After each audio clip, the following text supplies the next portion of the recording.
Hello everyone, I am Shreyasi watching my channel Shreyasi tips. Friends, आज की जो वीडियो है बेडरूम डेकोरेशन के ऊपर है। अगर आप खुद का मकान खरीदा है, फ्लैट खरीदा है या रेनोवेशन करना चाहते हो, खुद का जो बेडरूम है, बेडरूम को थोड़ा सा हटकर बनाना चाहते हो या वेल प्लानिंग वेल डेकोरेशन करना चाहते हो, तो कुछ पॉइंट्स के ऊपर फोकस करना ज़रूरी है। क्योंकि फ्रेंड, कुछ पॉइंट्स ऐसा है जो ज़्यादातर घर में लोग उसके नॉलेज ठीक से होता नहीं, तो यही वजह है कि लोग उस पॉइंट के ऊपर अक्सर गलती कर देते हैं। और जब स्टार्टिंग में जब तैयार होते हैं ना नए नए घर, तब तो अच्छा लगता है देखने में, बट जब आप घर में रहने जाते हो, उस टाइम आपको पता चलता है कि क्या कर दिया, कितना मिस्टेक्स है इधर उधर। तो पॉइंट आपको जानना ज़रूरी है। तो डेकोरेशन से पहले आप इस वीडियो को पूरा देखो, उसके बाद आप प्लानिंग। नंबर वन में मैं कहूँगी बेड के बारे में, क्योंकि बेडरूम है और बेड के अलावा तो बेडरूम हो नहीं सकते हैं। तो बेड से स्टार्ट करते हैं। तो फ्रेंड्स, बेडरूम में जब बेड के बारे में बात करते हैं तो दो पॉइंट आते हैं। नंबर वन है बेड की साइज, नंबर टू में है बेड के डिज़ाइन। क्योंकि गूगल में इतने सारे डिज़ाइन अवेलेबल है और आप लोग क्या करते हो, गूगल सर्च करते हो बहुत, और गूगल से कुछ डिज़ाइन आपको पसंद आ गया और आप लोग तो वही डिज़ाइन जो आपको पसंद आते हैं आप लोग वही बनाते हो। बट डिज़ाइन बनाने से पहले और बेड की साइज क्या होगा उसको डिसाइड करने से पहले आपको जो चिंता करना है, जो थिंकिंग करना है, वो ज़रूरी है उसकी रूम की साइज। बड़े होते हैं ना, बेडरूम के साइज जब बड़े वाला होते हैं ना, तब प्रॉब्लम नहीं है। इस यहाँ पर प्रॉब्लम आते नहीं है। प्रॉब्लम तब आते हैं जब छोटे साइज की बेडरूम है। छोटे साइज के बेडरूम है तो आपको बेड उस हिसाब से ही बनाना है। 6-7 आप रख नहीं पा रहे हो तो उसको स्किप करो, उसको हटा दो, माइंड से भी हटा दो और 5-7 के साथ जाओ। क्योंकि इससे क्या होगा, फ्लोर बचेगा, वॉक करने की स्पेस होगा आपके पास। और उसके साथ साथ घर में स्टोरेज कैपेसिटी भी तो देना है ना। आपके बेड आ रहे, आप बेड के साइड में स्टोरेज कैपेसिटी रखना है। कभी कभी लोग तो ये भी डिमांड रखता है कि बेडरूम में एक स्टडी टेबल चाहिए। छोटा सा बेडरूम है, बेड चाहिए, स्टोरेज कैपेसिटी रखना है, उसके साथ छोटे से कोई एक कॉर्नर में साइड टेबल या आप स्टडी टेबल भी चाहते हो। तो स्टडी टेबल इतना यूजफुल एक पार्ट है ना, तो ये होना भी चाहिए। ये मैं भी एग्री करती हूँ। क्योंकि घर में अगर किड्स है तब भी स्टडी टेबल चाहिए, नहीं तो इसका ज़रूरत नहीं है, ऐसा नहीं। अगर आप काम करते हो, ज़्यादातर लैपटॉप में काम करते हो, डेस्कटॉप में काम करते हो, तो इस टाइम आपको स्टडी टेबल की ज़रूरत है। तो ठीक है, ये ज़रूरत है। तो आपका जो बेड आएगा, बेड को छोटा रखो आपके रूम के हिसाब से। उसके बाद बाकी स्टोरेज कैपेसिटी भी आपको डिज़ाइन करना है। इसलिए मैं बोल रही हूँ, आपके जो रूम है, रूम की साइज के अकॉर्डिंग आप जो आपका जो बेड आएगा उसकी साइज डिसाइड करो। और नंबर 2 में है बेड की डिज़ाइन। बेड की डिज़ाइन जो है फ्रेंड्स, बेड की डिज़ाइन आप लोग गूगल सर्च करके बनाते हो, बट बहुत सारे डिज़ाइन ऐसे होते हैं जो भारी भरकम है। डिज़ाइन करने के टाइम बेड के ऊपर थोड़ा सा प्लाई के बीट आते हैं, कुछ बेंड करना है। इस टाइप की जो बेड आते हैं, जो बेंड वाले बेड आते हैं, बेड की जब एंड आते, एंड साइड में बेंड होता है, तो इस टाइप की जो बेड आते हैं ना, वो थोड़ा सा स्पेस ज़्यादा ले लेते हैं। यानी कि आपका जो मैट्रेस है, मैट्रेस आप 6x7 के ले रहे हो या 5x7 कर रहे हो, बट बेड के जो साइज है, बेड के जो स्ट्रक्चर है, वो बड़ा वाला होता है डिज़ाइन के लिए।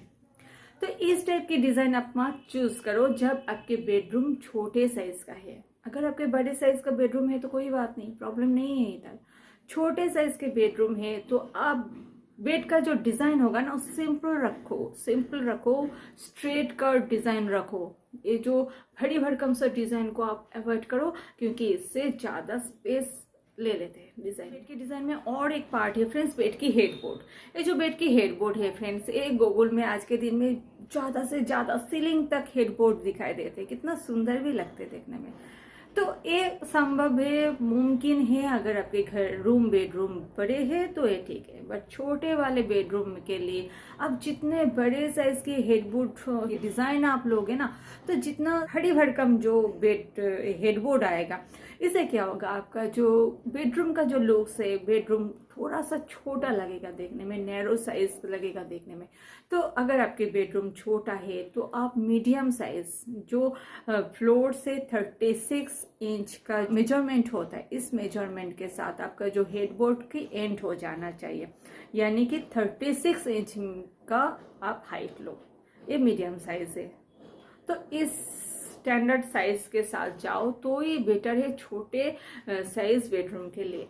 और भारी भरकम जो हेडबोर्ड आते हैं ना, उसको आप अवॉइड करो। उसको अवॉइड करके भी आप बेडरूम को डेकोरेट कर सकते हो, अच्छा भी लगता है, बट थोड़ा सा दिमाग जो है ना दूसरे जगह आपको लगाना है। तो दूसरे पॉइंट पर आते हैं स्टोरेज कैपेसिटी। तो स्टोरेज कैपेसिटी के बारे में बोलना ही है, स्टोरेज कैपेसिटी रखना ही है। बट बहुत सारे लोग क्या करते हैं, छोटे बेडरूम है फिर भी चाहते हैं कि बेड की साइड में छोटा सा एक बेड साइड टेबल आ जाए, और ये इसका ज़रूरत बहुत ही ज़्यादा होता है। बेड साइड एक टेबल होना ज़रूरी है, वहाँ पर चार्जर रखना है, मोबाइल रखना है, एक वाटर की बोतल भी कभी कभी रखना है, तो ये ज़रूरत है इसकी। तो इसके अगर आप छोटे से साइज में कर सकते हो, जितना सिंपल हो, डिज़ाइन मत करो, ज़्यादा डिज़ाइन के साथ मत जाओ। सिंपल सा एक साइड टेबल अगर परमिट कर रहे स्पेस तो आप रखो। कभी कभी ऐसा भी कर सकते हो कि बेड की जो डिज़ाइन है, डिज़ाइन के साथ एक साथ उसको लिंक करके एक छोटा सा स्पेस निकाल कर भर करके एक ड्रॉअर दे दिया, या एक जस्ट एक सेल्फ दे दिया, तो उससे भी आपका जो काम है नेसेसरी है, ये ज़रूरत पूरा हो जाता है। तो फ्रेंड्स, अगर इसका भी स्पेस नहीं है, इतना भी स्पेस नहीं है आपके पास, तो आप बेड की साइड में भी करना है आपको स्टोरेज कैपेसिटी। तो स्टोरेज का जो डिज़ाइन आपको करना है, यानी कि ये अलमीरा वार्डरोब की जो डिज़ाइन बनाना है, इस डिज़ाइन को आप इस तरह बना सकते हो कि डिज़ाइन अगर ठीक से करो तो आपका जो वार्डरोब है, ये वार्डरोब यानी कि स्टोरेज कैपेसिटी भी बने रहे, और उसके साथ साथ कुछ स्पेस आप छोटा सा ओपन रखो, तो उसको आप इस तरह यूज़ कर सकते हो कि बेड साइड की टेबल के हिसाब से भी आप इसको यूज़ कर सकते हो। तो ऐसा भी आप कर सकते हो। फ्रेंड्स, नंबर थ्री में आते हैं लाइट की सोर्स। तो लाइट की सोर्स आपके रूम में कितना आ रही है ये देखना चाहिए, क्योंकि आज के दिन में ज़्यादा से ज़्यादा वॉल को हाईलाइट करने की प्रोसेस जारी है। अगर आपके बेडरूम छोटा है, ज़्यादा नेचुरल लाइट की सोर्स ज़्यादा नहीं है, तो आप कोई एक वॉल को आप ब्लॉक कर रही हो या बंद कर रही हो, जो वहाँ पर जो विंडो है, विंडो के आप ब्लॉक करके उस वॉल को हाईलाइट करना चाहते हो, तो इस टाइप की डिज़ाइन आप मत करो फ्रेंड्स, क्योंकि नेचुरल लाइट की ज़रूरत है, ऑक्सीजन की ज़रूरत है, हवा की ज़रूरत है आपकी हेल्थ के लिए, इसका ज़रूरत है। हाँ, अब बात आते हैं कि आपके घर में नेचुरल लाइट की, हवा की सोर्स है, यानी कि आपके पास दो बड़े बड़े साइज की विंडोज है, तो आप इस एक को ब्लॉक कर सकते हो। जैसे कि मैं भी मेरे 2 प्रोजेक्ट पर ऐसे किया था। दो प्रोजेक्ट पर मैं अननेसेसरी कुछ विंडो था जिसको मैं ब्लॉक करके डेकोरेट किया था। एक बेड की पीछे वाले जो वॉल है इसको डेकोरेट किया था, और एक बेड की साइड वाली डेकोरेट किया था, क्योंकि इस टाइम मेरे पास और ऑप्शन था घर में हवा आने के लिए, नेचुरल लाइट आने के लिए। बट आपके पास अगर इस नेचुरल लाइट की सोर्स कम है, तो इस टाइम अगर आप चाहते हो कि बेड के पीछे आपके एक विंडो है और आप उसको बंद करके वो जो वॉल है, बेड के पीछे का जो वॉल है, आप उसको डेकोरेट करना चाहते हो, तो इस टाइप की डेकोरेशन के साथ मत जाओ फ्रेंड्स। आपके हेल्थ के लिए भी तो ज़रूरी है, हवा है, ऑक्सीजन चाहिए, लाइट का सोर्स चाहिए। तो अगर आप जो विंडो है, बेड के पीछे का जो विंडो है, उसको आप ब्लॉक मत करो, आप उसको ओपन छोड़कर भी, क्योंकि आज के दिन में इतने अच्छे अच्छे जो कर्टेन आते हैं उसके साथ आप डेकोरेट करो, और उसके साथ आप साइड पोर्शन को छोटे छोटे स्टोरेज देकर भी डिज़ाइन कर सकते हो। तो ऐसा नहीं कि डिज़ाइन के लिए आप इस तरह विंडो को ब्लॉक करो, ये ठीक नहीं है, क्योंकि इसको रखकर भी डेकोरेट किया जा सकता है। और लाइट के सोर्स की जो बात है मीन्स, बहुत सारे घर में बेडरूम में दिखा देते कि ज़्यादा लाइट का सोर्स नहीं रखते, छोटा सा एक कॉर्नर में लाइट रख दिया, या एक ट्यूब लाइट को घर में किसी इधर या उधर कोई एक वॉल में फिट कर दिया। बट ऐसे क्या होता है, एक बेडरूम में थोड़ा सा लाइट होना, पूरे घर में, बेडरूम में क्यों बोल रही हूँ, पूरे घर में थोड़ा सा लाइट होना ज़रूरी है। दिन में जैसे नेचुरल लाइट आती है अच्छा लगता है, इसी तरह रात पर भी आप थोड़ा सा जो लाइट आते हैं ना, डेकोरेटिंग लाइट आते हैं, तो इस टाइप की कुछ लाइट को यूज़ करो बेडरूम में, तो अच्छा भी लगता है, इससे अच्छे से डेकोरेट भी हो जाते हैं। तो लाइट का सोर्स होना ज़रूरी है। जैसे मेरे इस साइड में लाइट है, एक लाइट है, और जो मेरे फेस पर फोकस डाल रहे हैं। तो फ्रेंड्स, नंबर 4 में आते हैं प्लग पॉइंट। प्लग पॉइंट जो है आप गलती कर ही देते हो, ज़्यादा से ज़्यादा घर में गलती होता ही है, और बाद में जाके रियलाइज होता है कि कुछ गलत तो कर ही दिया। तो फ्रेंड्स, जब प्लग पॉइंट की बात आती है, यानी कि प्लास्टर से पहले प्लग पॉइंट की तैयारी होता है, तो आपको उस टाइम प्लग पॉइंट के बारे में सोचना है। और इस टाइम में आपको जो सोचना है कि जो आपकी बेडरूम है, उस बेडरूम में बेड कहाँ पर आएगा, बेड जहाँ पर आप रखना चाहते हो वो कौन से साइज की बेड लेना चाहते हो, उस साइज के हिसाब से वो जो बेड है वो चौड़ाई में कितना साइज ले रहे हैं, लंबाई में कितना साइज ले रहे हैं, चौड़ाई में जहाँ पर हेडबोर्ड आते हैं, बेड के जो बैक साइड के वॉल आ रहे हैं या विंडो आ रहे हैं, जो आ रहे हैं उसके साइड में आप साइड टेबल रखना चाहते हो। बट साइड टेबल की जगह है या नहीं है बाद की बात है, बट एक प्लग पॉइंट का रिक्वायरमेंट होता ही है। तो ये जो प्लग पॉइंट है एकदम से बेड के साइड में हो या बेड के एकदम से ऊपर में हो, यानी कि आपको ऑपरेट करना आसान हो, आप बेड से इसको आसानी से ऑपरेट कर सकते हो।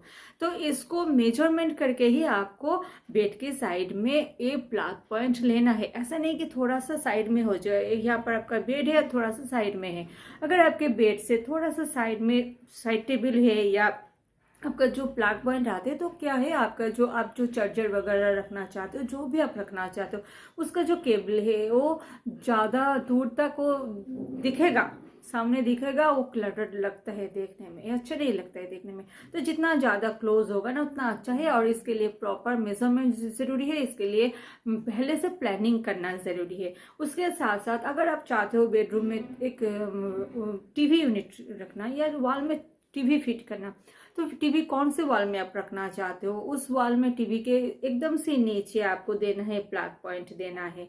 तो इसका भी मेजरमेंट पहले कर लेना है। जहाँ पर आप वार्डरोब रखना चाहते हो, वार्डरोब में लाइट्स देना चाहते हो, तो लाइट्स तो उसका भी पहले से फिट कर देना चाहिए कि प्लग पॉइंट को ठीक किया जाता है। तो ये फर्स्ट टाइम ही आपको डिसाइड करना है। नंबर 5 में मैं कहूँगी स्टोरेज कैपेसिटी आप जो रखना चाहते हो, क्योंकि छोटे घर है, बहुत सारे लोग बोलते हैं कि ज़्यादा से ज़्यादा स्टोरेज चाहिए, तो इतना ज़्यादा स्टोरेज की ज़रूरत नहीं है। अगर आप छोटे बेडरूम है और ज़्यादा से ज़्यादा स्टोरेज रखना चाहते हो, तो वो कुछ हद तक बेडरूम लगेगा कम, वो स्टोर रूम लगेगा ज़्यादा। तो अगर आप स्टोरेज जो बन रहे यानी कि आपका जो वार्डरोब बन रहे उसका जो डिज़ाइन होगा, उसके जो अंदर का जो डिज़ाइन होगा, यानी कि वो ऑर्गेनाइज करने का जो तरीका होगा, अगर आप सही प्रोसेस से करोगे, तो आपका जो जितने सारे गारमेंट्स से जो क्लोथ्स आप रखना चाहते हो, जो रखना चाहते हो, वो